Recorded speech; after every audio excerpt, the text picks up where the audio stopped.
Good afternoon to all of you. And today again we are here to discuss post-Cold War politics. In fact, we had discussed the same earlier also, and we had gone into details for globalization. And today we will be discussing about unipolarity.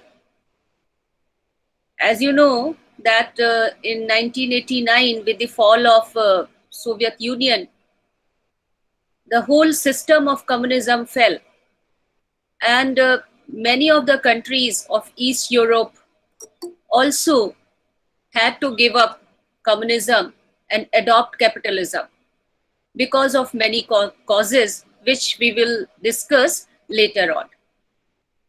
So the decade following 1991 was one of unipolarity of the United States of America. 1991 के बाद एक ध्रुवीय विश्व का निर्माण हुआ, जिसमें America unipolar world में सुप्रीम पावर के रूप में उभरा, इमर्ज किया। 1991 से लेकर 2001 के बीच में यूनाइटेड स्टेट्स की जो फॉरेन पॉलिसी थी वो मल्टीलेटरलिज्म पर आधारित थी, यानी विभिन्न देशों को, कई पक्षों को बहुपक्षीय तरीके से काम करने की विदेश नीति थी, and its foreign policy, we can say, was focused on multilateral global governance. इसी समय उसने WTO और वर्ल्ड बैंक जैसे ऑर्गेनाइजेशंस को स्थापित किया। इसके अलावा EU और नाटो का एक्सपेंशन भी किया गया। नाटो में पूर्वी यूरोप के कई देश जो अब कम्युनिज्म से जिन्होंने रिजेक्ट कर दिया था, वो उसमें अब शामिल हो गए। तो it was a time of expansion of EU and NATO both. So we can say that US foreign policy was based on multilateralism. Later on, we will see that it changed after 2001 when America was attacked by Al-Qaeda. As we had earlier also discussed that after the collapse of communism of Soviet Union, democracy gained a lot of popularity. Democracy and capitalism both. So democratization was a key goal of US foreign policy in this period, we can say, because the states which disintegrated from Soviet Union and also other East European countries, they were awed by the Western system of capitalism and democracy, liberal democracy, and many of them chose to accept that, adopt that. However, there were a few states which continued with the old system, and one of the major ones of them, as you know, is People's Republic of China, which in fact became more vehement in its insistence on communism. Another state we can see was North Korea, which also closed its borders, and Communist Party grew stronger here. In fact, North Korea adopted military measures to gain strength, whereas we can see that China adopted market economy, it expanded its market, or we can also say that China became the workshop of the world. So China adopted economic measures to strengthen itself, while North Korea adopted military measures. And it chose to go nuclear, even at the cost of incurring the wrath of most of the countries of the world, especially United States of America. The communist states of Asia took steps to avoid the fate of the USSR. This is what we were talking about, that China, North Korea, all these states from Asia, they adopted stricter measures so that they do not go the way USSR has gone.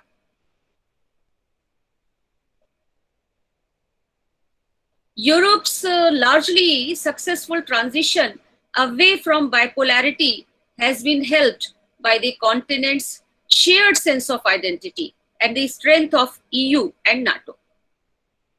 Europe का इतिहास आपको पता है, एक लंबे समय तक Europe युद्धों में उलझा रहा और आपको मालूम है कि 30 वर्ष के युद्ध के बाद आफ्टर 30 इयर्स वॉर वेस्टफेलिया की संधि की गई और उस संधि के पश्चात राष्ट्र राज्यों का निर्माण हुआ, सॉवरेनिटी को रिकॉग्नाइज किया गया और युद्ध समाप्त हुए. Otherwise when you study history, European history is history of Wars it fought. Germany और फ्रांस के बीच में अनेक लड़ाइयां हुई और इसी प्रकार से हम युद्धों का इतिहास देखते हैं यहाँ पर. तो यूरोप के पास एक लंबा इतिहास था ब्लड बाथ का और ये समझा जा रहा था कि after fall of communism, after the end of cold war, after the end of bipolarity, Europe will again disintegrate and it will go back to where it was before Westphalia. यहाँ पर फिर से युद्ध शुरू हो जाएंगे, डिसइंटीग्रेशन होगा और यहाँ तक ये भी कहा जा रहा था कि जर्मनी जो इंटीग्रेट हो गया था, वेस्ट और ईस्ट जर्मनी, जर्मनी ज्यादा ताकतवर बनेगा और एक बार फिर वो अपनी पावर को एसर्ट करने के लिए मिलिट्री वेज को अपनाएगा. In fact, there were seminars held on this issue in the beginning of 1990s, and I had also penned a paper showing my concern regarding this, that an integrated Germany may pose a threat to world peace. But what we see after 1991, that it did not happen. In fact, realist internationalists had predicted all these things, but they were proven wrong. और हम देखते हैं कि Germany जो integrate होकर ताकतवर बन गया था, उसने युद्ध की राह छोड़ी और उसने अपने विकास के मार्ग को अपनाया. और आज आप पढ़ते होंगे कि Germany is one of the most developed countries of Europe. In fact उसकी जो चांसलर थी एंजेला मर्केल, जो who step down recently, she is considered to be one of the finest statesman of this century. तो Germany ने उन सारे जो कयास लगाए जा रहे थे उसके बारे में उनको डिफीट कर दिया. और इनफैक्ट कारण क्या था कि East Germany was never closed मतलब बंद नहीं था. It was not closed to West Germany.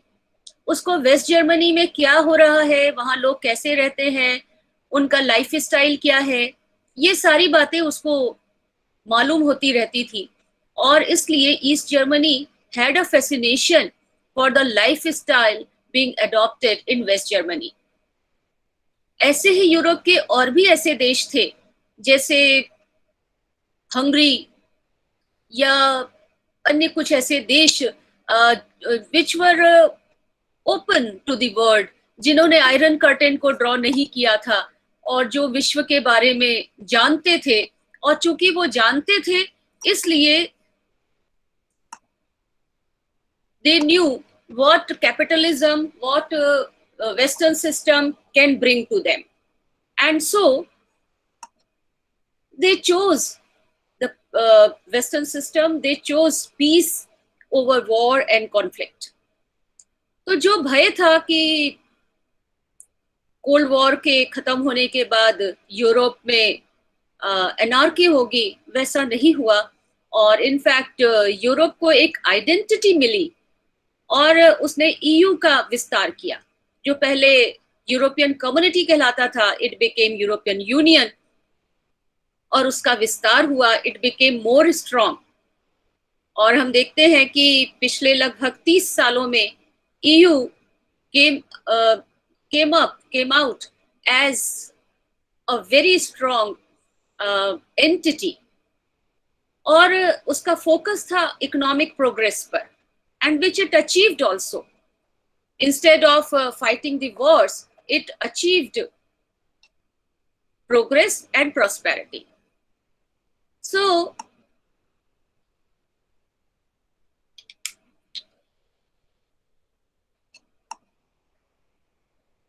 we can see that European Union expanded, and similarly NATO also expanded.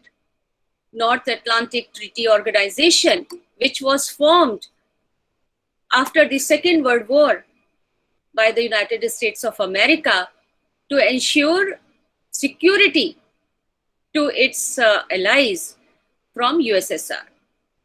तो नाटो का भी इस समय विस्तार हुआ और पूर्वी यूरोप के बहुत सारे देशों को इसमें जगह दी गई।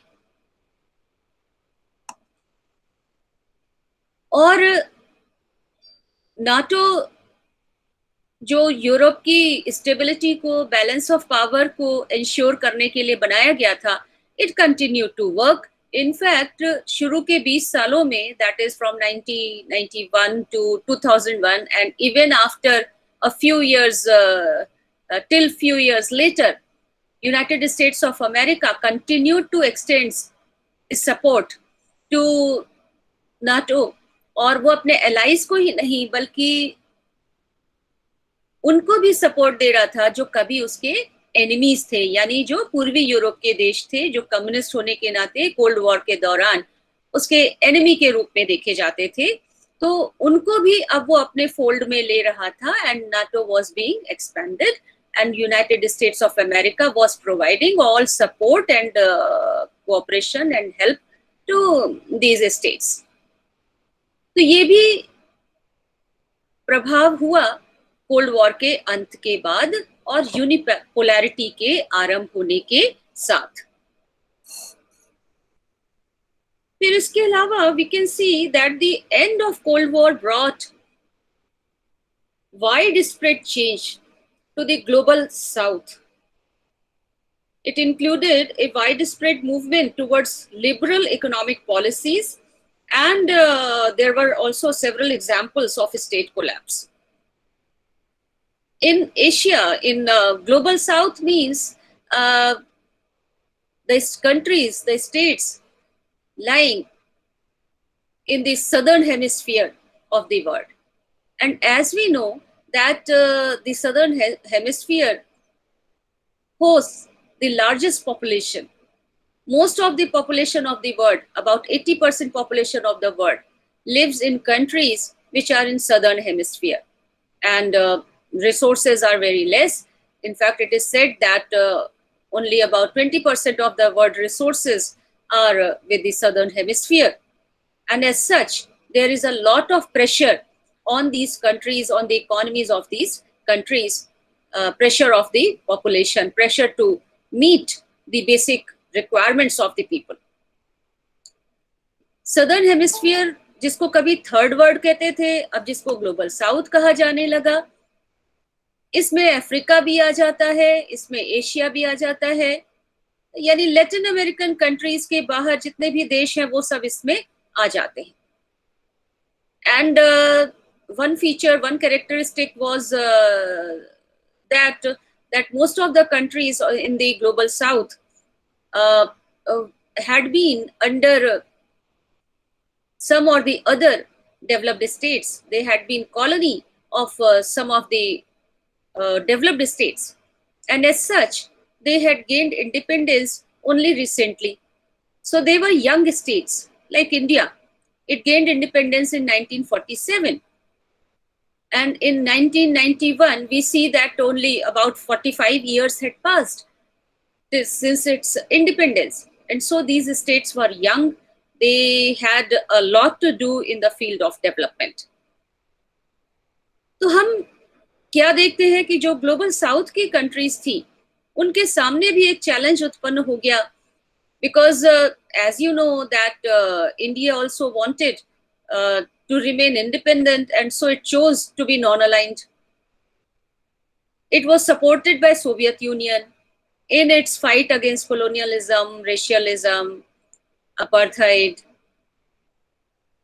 imperialism, and so many other things, which it considered to be unjust. And now what was happening? There was no Soviet Union, there was no superpower big country to support these developing countries at world forums. इन देशों के पास अब कोई choice नहीं थी except to follow the dictum of the only superpower left in the world, which was the United States of America. इसीलिए हम इसको unipolarity कहते हैं. क्यों? क्योंकि एकमात्र शक्ति ही विश्व में रह गई थी जिसके डिक्टेट्स को, जिसके दिशा निर्देश को राष्ट्र मानने के लिए इनफैक्ट बाध्य थे. Unipolarism came as a new challenge to the world. और जिसे अन्य भाषाओं में जैसे दादागिरी इसको कहा गया कि अमेरिका की दादागिरी है, बुलिंग है, but it was there to stay because no other state was politically or economically strong enough to challenge United States of America. And Asia or global South was way far behind. And so what happened that these countries had to follow the dictates of developed world. और उसमें उनको क्या करना पड़ा? उन्हें अपनी economies को open करना पड़ा. अभी तक जो क्लोज्ड इकोनॉमी का मॉडल अपनाया गया था, जो प्लान्ड और सेंट्रलाइज्ड इकोनॉमी का मॉडल था, जो सोवियत मॉडल था, उसको छोड़ना पड़ा. और कोई चारा भी नहीं था क्योंकि सोवियत यूनियन के कोलैप्स ने ये सिद्ध कर दिया था कि सेंट्रलाइज्ड जो प्लानिंग है, इकोनॉमी है, वो काम नहीं कर सकती है. दूसरी तरफ जो वेस्टर्न इकोनॉमीज थी, दे वर रोअरिंग. तो ऐसे में which model was to be adopted? तो चॉइस जो थी वो थी नहीं. अब तो केवल यही था कि वेस्टर्न जो कैपिटलिज्म है उसको अपनाया जाए. And here entered globalisation. और उसने इन डेवलपिंग कंट्रीज के मार्केट्स को ओपन किया. इन देशों ने जो अभी तक प्रोटेक्शन की पॉलिसी अपनाई हुई थी उसको उन्होंने छोड़ा. इन्होंने लिबरलाइजेशन को अपनाया, इन्होंने ओपन मार्केट को अपनाया. And now market started determining the cost of goods, not the government. अभी तक क्या था कि सरकार तय करती थी वस्तुओं के दाम को, लेकिन अब मार्केट तय करने लगा. और ग्लोबल मार्केट यानी अगर एक समस्या किसी देश में कहीं पे उत्पन्न होती है तो उसका असर संपूर्ण विश्व की अर्थव्यवस्था पर पड़ेगा. और ऐसा दिखाई भी दिया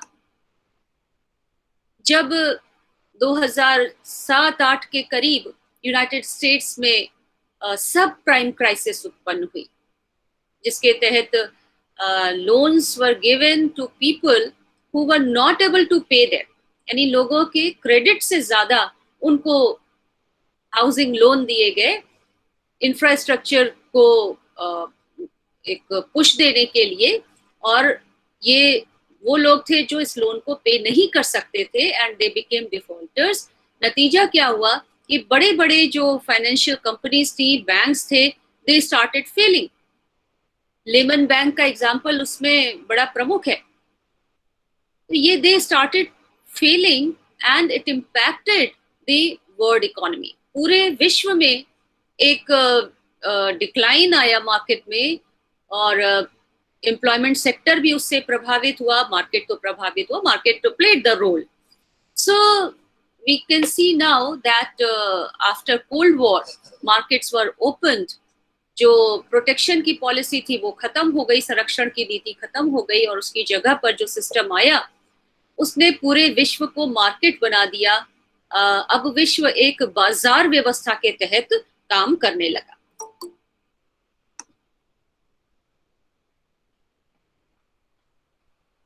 इसके अलावा हम लोगों ने कहा कि 91 से 2001 तक अमेरिका की जो फॉरेन पॉलिसी थी वो यूनिपोलैरिटी की थी.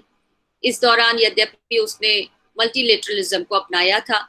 By 2001, we all know that on 11 September 2001, America faced a huge attack on its dignity, on its economy. World trade centre पर हमला हुआ और पेंटागन पर हमला हुआ, और जहां काफी लोग मारे गए, वहीं ये अमेरिका को एक चुनौती भी थी. अमेरिका की जो हेजिमनी थी, जो उसका अभी तक जो एकाधिकारवाद स्थापित था, उसको एक चुनौती भी थी. और ये चुनौती दी गई थी अल-कायदा के द्वारा, जिसने क्लेम किया, जिसने ओन किया कि उसके द्वारा ये हमले कराए गए. It was a non state entity. इससे लड़ना तो बहुत मुश्किल था, क्योंकि अगर कोई देश हमला करे तो उसके कैपिटल पर हम हमला कर सकते हैं. लेकिन when it is a non-state entity which doesn't have any country, which doesn't have any capital, तब उससे लड़ाई करना बहुत मुश्किल होता है. और अमेरिका के सामने यही समस्या उत्पन्न हुई, and it declared a war against terrorism. It was called infinite justice. और जॉर्ज डब्ल्यू बुश ने ये घोषणा की कि जो भी जितने भी देश हैं विश्व के, या तो वो अमेरिका के साथ हैं या वे उनके साथ हैं. यानी there are only two sides, one that is of terrorist and the other that is of America, which was fighting a war for justice. तो अब नॉन स्टेट एक्टर्स इमर्ज करने लगे पोस्ट कोल्ड वॉर पॉलिटिक्स में, and it was very difficult to fight them, to identify them, and to fight them. But America started a war on terror, and which changed the rules of international society. And it also increased the likelihood of intervention by great powers. Now before that, America was not intervening in the domestic politics of countries. But after this attack, America started intervening with the domestic politics of other countries. We have several examples of it, and this intervention increased its vulnerability also. American citizens became the target of terrorists because of this policy of intervention. So you can see that unipolarity, which was brought about by the end of Cold War, and the years after Cold War, after the end of Cold War, were dictated by the foreign policy of America. And as you can also see that things have changed so much that now market was more important than the political system or the state. US foreign policy after 9/11 shifted from multilateralism to unilateralism, undermining norms associated with non-intervention, state sovereignty, and territorial integrity. In the name of eliminating terrorism, America chose to bypass the sovereignty of countries.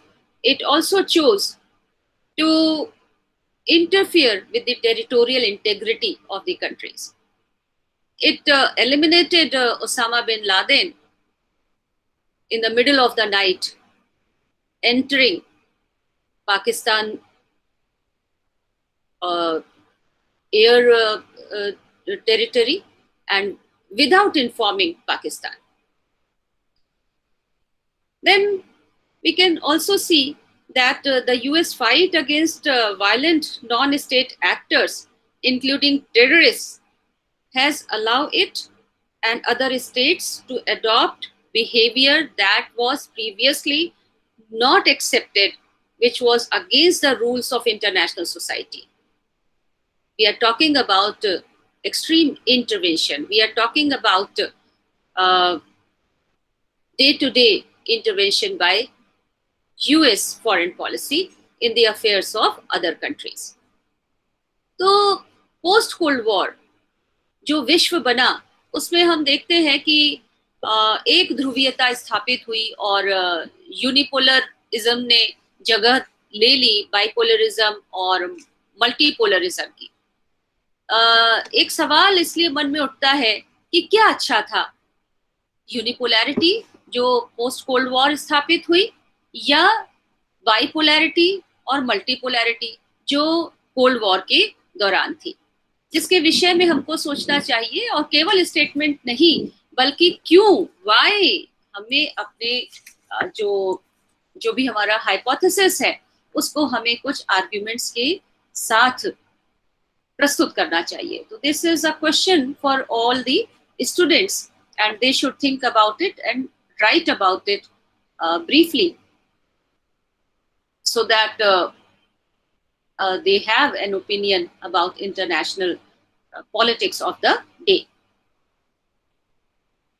So if we discuss more about USA's unipolar movement between 1991 to 2001, then we can see that one more concept that has been used again and again is that of multilateralism. With only a few exceptions, America's foreign policy focused on multilateralism during the initial 10 years of the post-Cold War politics.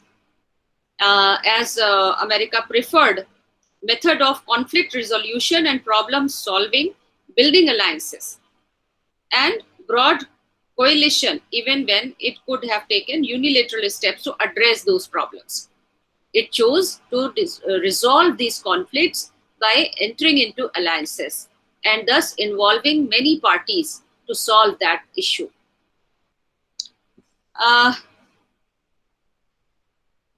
We can also see that post-Cold War, America had immense influence over various countries of the world.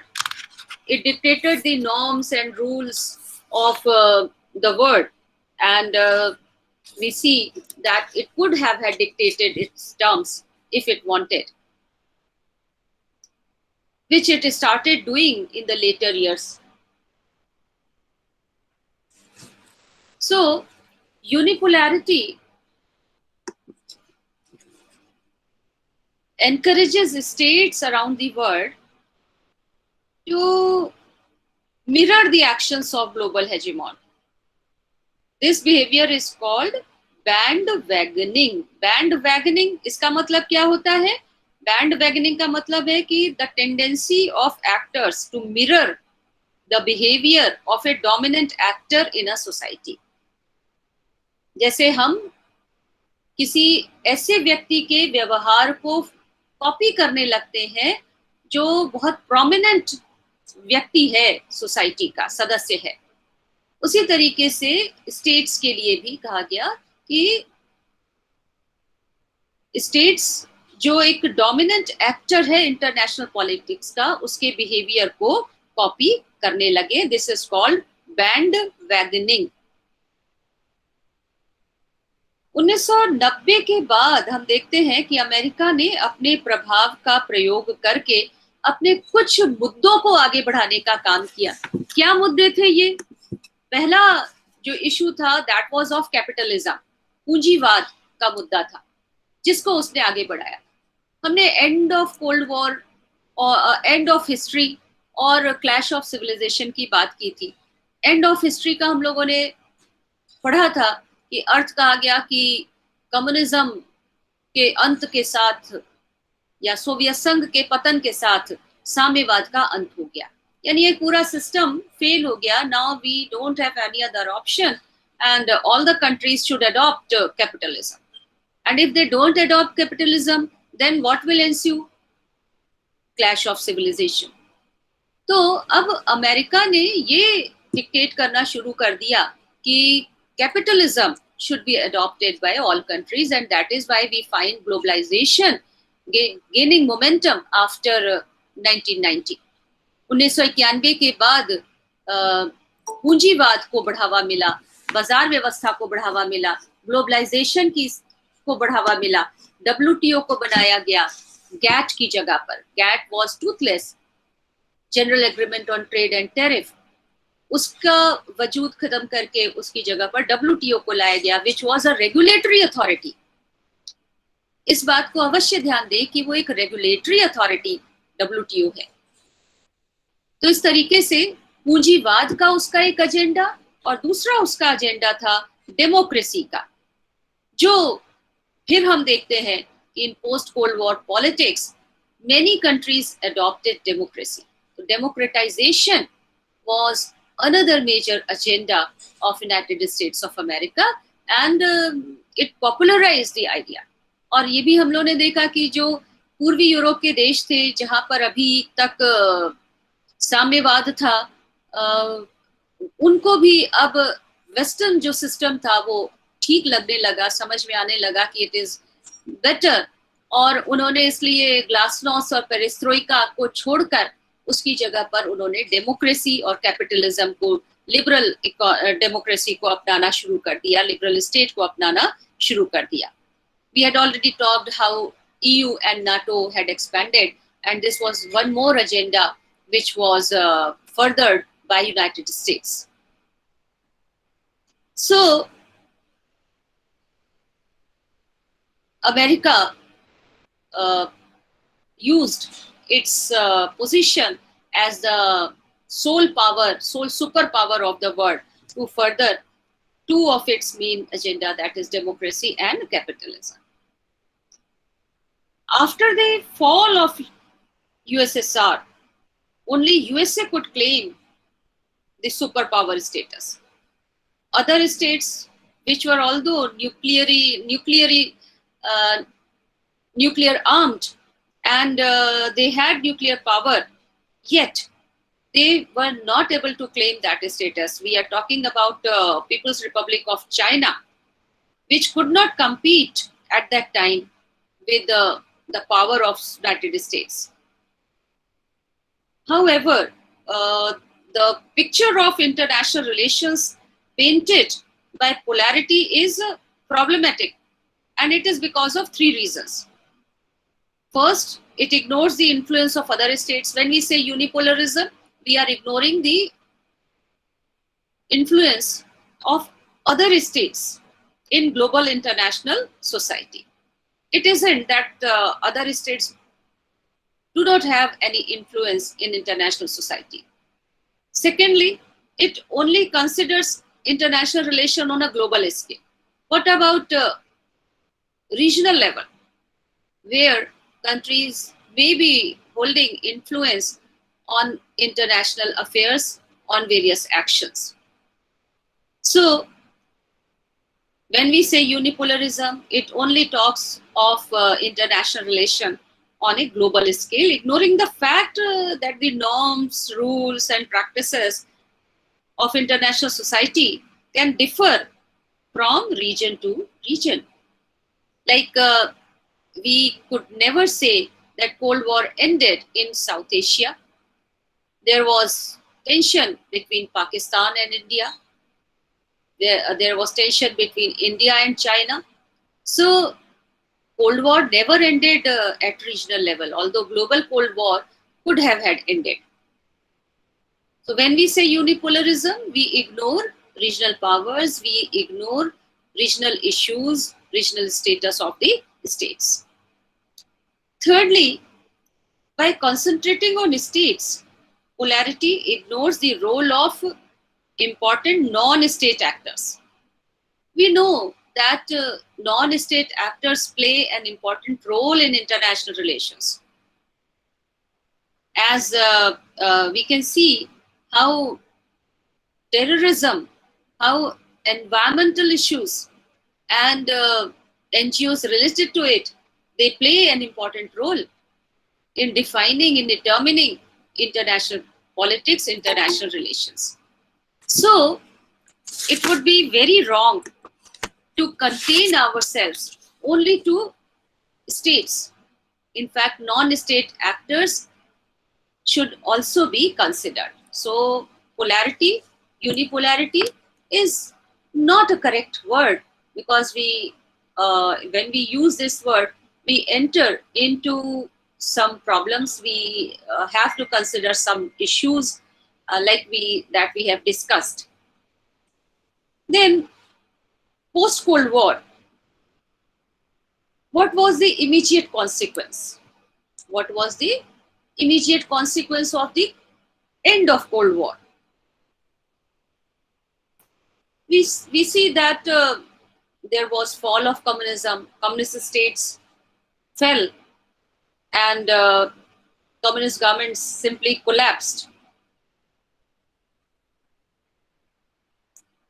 The same happened to governments in East European countries that had been set up after the establishment of USSR. So these states, such as Poland and Hungary, they elected non-communist governments that reoriented their states' international relations. Since 1991, most of the states of Eastern Europe have allied themselves with the United States and states of Western and Central Europe by joining NATO and also EU. तो अभी तक जो state Soviet संघ के साथ थे, अब उन्होंने अमेरिका का साथ पकड़ लिया, उन्होंने वेस्टर्न कंट्रीज का साथ पकड़ा, नाटो को ज्वाइन कर लिया, ईयू को ज्वाइन कर लिया, और इस तरीके से उन्होंने अपना रास्ता, अपना दायरा पूरी तरीके से बदल लिया. They were now westwards. So this change was brought by the end of the Cold War and by the emergence of one state only in international politics, that was United States of America. Then other states of the former Soviet bloc followed a more tragic trajectory. Like if we talk of Yugoslavia, Yugoslavia had people of many nationalities living in it. What happened after the end of Cold War? It descended into a bloody civil war, and it was disintegrated. And Yugoslavia, which was one state, was then divided into a number of states. Slovenia, Croatia, Bosnia, Herzegovina, Serbia, Montenegro, Kosovo, all these which were part of Yugoslavia now attained independence on the basis of nationality, on the basis of the people living there. So this was tragic because earlier there was only one country, Yugoslavia, which had a communist government. So now 7 states were there instead of one state. So this breakup was caused by the end of Cold War and the race for nation statehood.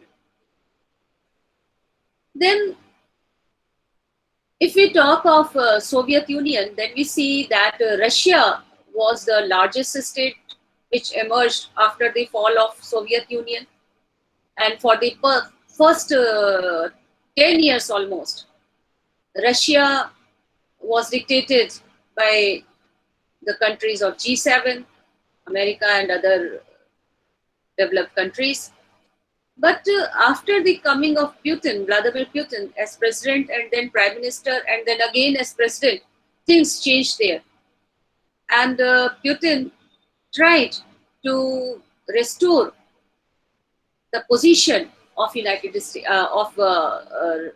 Russia, which it earlier had when it was USSR.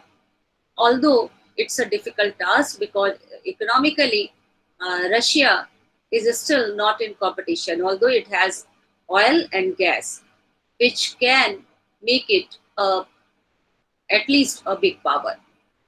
So Putin has charted a different political course, interacting and not always peacefully with its neighbors. As you must have read that in Ukraine, Russia has been intervening and America has warned it Russia has been trying to integrate all those territories where it says that ethnically Russians had been living there, and so these areas, these territories should be with Russia.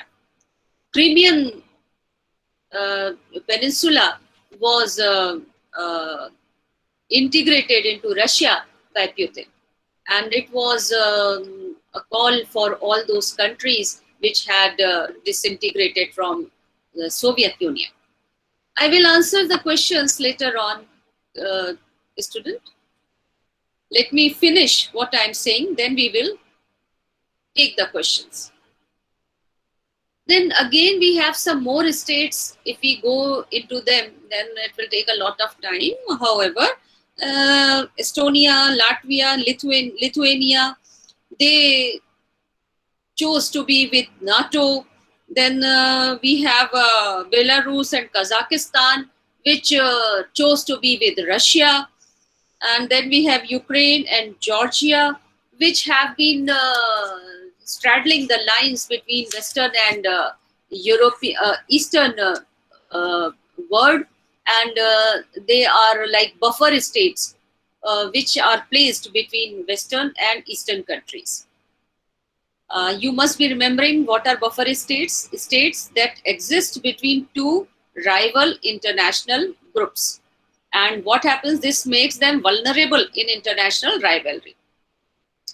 So what we see that the rivalry between Russia and other Western countries, it has manifested itself militarily, and Russia has intervened in Georgia, it has intervened in Ukraine, and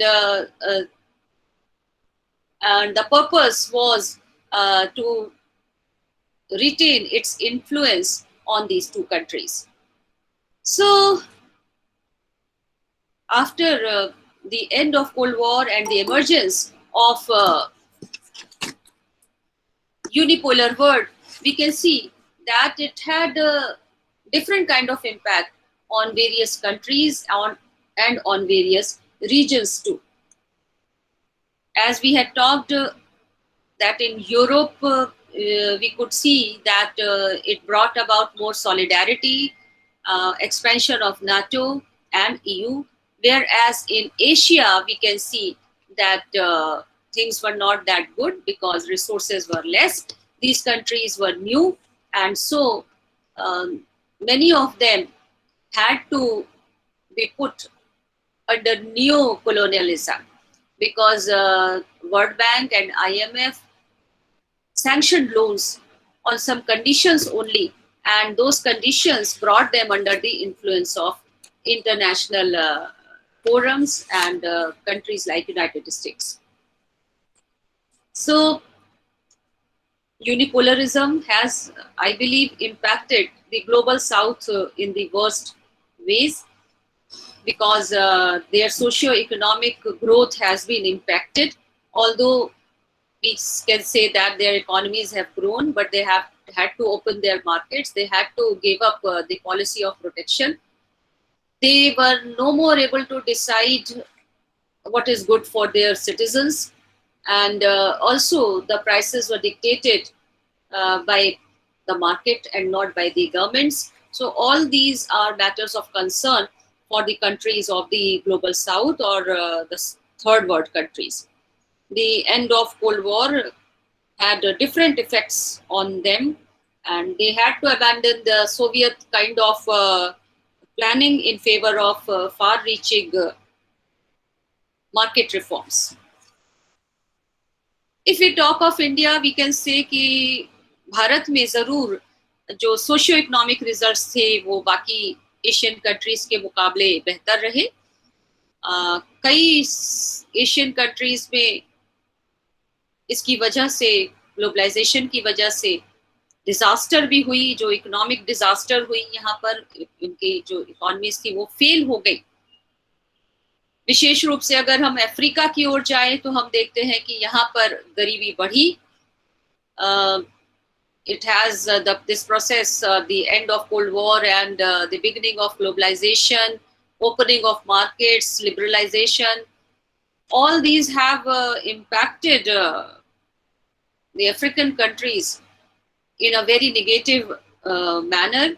With the end of the Cold War, long-standing rivalries that had once been masked by Cold War, bipolarity, percolated to the surface of international affairs. यानी ये जो African countries थी जो अभी तक cold war की वजह से, बाइपोलैरिटी की वजह से संभली हुई थी, क्योंकि यहाँ पर अभी तक दो पक्ष थे जिनके बीच में बैलेंस ऑफ पावर को बना के रखा गया था, दोनों एक दूसरे को बैलेंस करते थे, कम्युनिज्म और कैपिटलिज्म।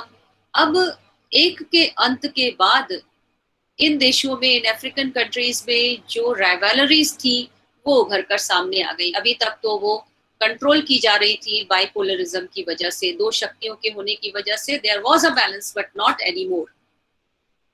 और नतीजा क्या हुआ कि जो उनकी राइवलरीज थी वो सामने आने लगी, दिखने लगी।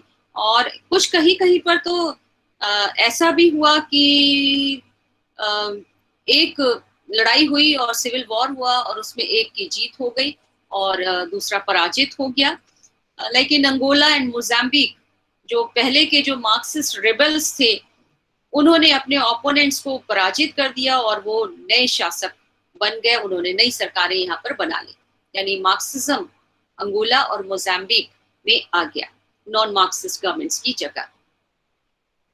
So we can say that political change after 1991 in Global South was accompanied by far-reaching economic reform throughout the Global South.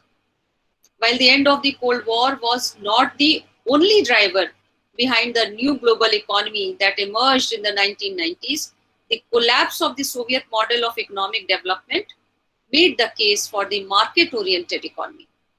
क्योंकि अब ये लगने लगा कि सोवियत संघ का जो मॉडल है वो सफल नहीं है, इसलिए उसको अपनाना ठीक नहीं है और उसकी जगह पे हमें मार्केट ओरिएंटेड जो सिस्टम है, जो वेस्ट का सिस्टम है, उसको ही अपनाना चाहिए। After all, how could one argue for a non-capitalist planned road to economic development in less developed states when that very model had just fallen down apart in Eastern Europe and in USSR? तो जो पूरा model था Soviet model वो fail हो गया और उसकी जगह पर वेस्टर्न मॉडल को अपनाया गया। तो यूनिपोलरिज्म ने ये सारी चीजों एक्सेलरेट कर दी। All these changes were accelerated as we had seen earlier that the aim of American foreign policy after 1991 was the establishment of democracy in most of the countries and also the propagation of capitalism, market economy. तो unipolar जो word था उसने आर्थिक रूप से, सैन्य रूप से, राजनीतिक रूप से पूरे विश्व को प्रभावित किया। सैन्य रूप से जैसे हम लोग ने देखा था कि इराक का युद्ध हुआ, खाड़ी युद्ध हुआ, जिसने भी अमेरिका की जो यूनिपोलैरिटी थी उसको एस्टैब्लिश करने में बहुत ज्यादा सहायता प्रदान की। इस युद्ध में अमेरिका ने ऐसे ऐसे शस्त्रों का प्रयोग किया जिसने अमेरिका की सुप्रीमेसी को साबित कर दिया और सभी देशों ने ये मान लिया कि अमेरिका की जो टेक्नोलॉजी है वो बहुत एडवांस्ड है और अमेरिका ने ये युद्ध लड़ा ही इसलिए था नहीं, या तो ये कहना चाहिए कि one of the reasons to fight this war was to exhibit its military power. जो उसका जो पोजीशन था सुपर पावर का उसको कंसोलिडेट करता और it was successful in doing this. Now one more thing is there and that is impact of unipolarity on non-state actors. Terrorism की जहां पर हम लोग बात करते हैं, यूनिपोलरिज्म ने बहुत चीजों को प्रभावित किया, राजनीतिक, आर्थिक, और साथ ही साथ एक और जो चैलेंज, जो थ्रेट उत्पन्न हुआ पोस्ट कोल्ड वॉर पॉलिटिक्स में, दैट वाज ऑफ टेररिज्म, जो नॉन स्टेट एक्टर्स के द्वारा लड़ाई लड़ी जा रही थी आतंक की. So we will talk about that in our later class. In this class, you saw that the bipolarism and multipolarism, which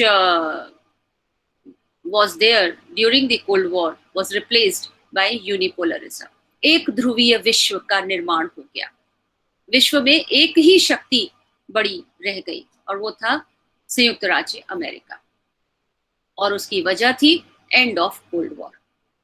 शीत युद्ध के अंत के साथ, सोवियत संघ के पतन के साथ, या कहें सोवियत संघ के पतन के साथ शीत युद्ध का अंत हुआ. और शीत युद्ध के अंत के साथ विश्व में अब कोई और बड़ी शक्ति नहीं रह गई, एक ही शक्ति रह गई. और इसलिए विश्व यूनिपोलर बन गया, एक ध्रुवीय विश्व बन गया.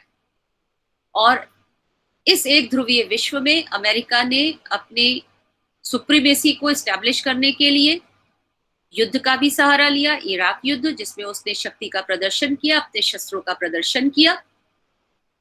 उसने आर्थिक तरीकों का भी प्रयोग किया. उसने ग्लोबलाइजेशन को जोर शोर से विश्व के सामने रखा. उसने कुछ ऐसी स्ट्रक्चर्स बनाए, इंस्टीट्यूशंस बनाए, जैसे WTO, जैसे वर्ल्ड बैंक, जैसे IMF,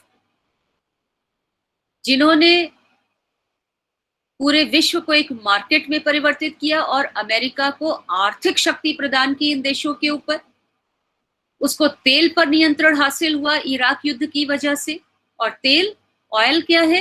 which is very essential, which is necessary for any economy. किसी भी देश की अर्थव्यवस्था को चलाने के लिए तेल बहुत जरूरी है. और अमेरिका ने ये पहले ही समझ लिया और उसने तेल पर भी नियंत्रण प्राप्त किया इराक युद्ध के जरिए से. इसके माध्यम से वो इमर्जिंग इकोनॉमीज, जिसमें चाइना था, जिसमें इंडिया को भी कह सकते हैं, इनको उसने रेगुलेट और कंट्रोल करने की कोशिश की. As we had said that WTO was a regulatory authority and it replace GATT. तो WTO के माध्यम से भी उसने राज्यों की इकोनॉमीज को कंट्रोल करने की कोशिश की. So this is unipolarism. ये है एक ध्रुवीयता जहां पर उसके सामने कोई और शक्ति नहीं खड़ी है. अभी तक क्या था? सोवियत संघ भी था, इसलिए शक्ति के दो ध्रुव थे जिनके बीच में शक्ति बटी हुई थी. और जब न्यू कोल्ड वॉर हुआ तो देन देयर वाज मल्टीपोलरिज्म, यानी शक्ति के कई केंद्र, बहुध्रुवीय विश्व स्थापित हो गया था, जैसा हम लोगों ने पहले भी बात की थी. शायद बहुध्रुवीयता बेहतर है, जिसमें सभी को बोलने का मौका मिले. ये मोर डेमोक्रेटिक है. यूनिपोलरिज्म में तो एक ही की आवाज सुनाई देगी, जबकि मल्टीपोलरिज्म में सब बोल सकते हैं. यहाँ पर हम लोगों ने देखा था कि institutions had become important also, like NAM की भी हम लोगों ने बात की थी, EU, यूरोपियन यूनियन की भी हम लोग बात करते हैं.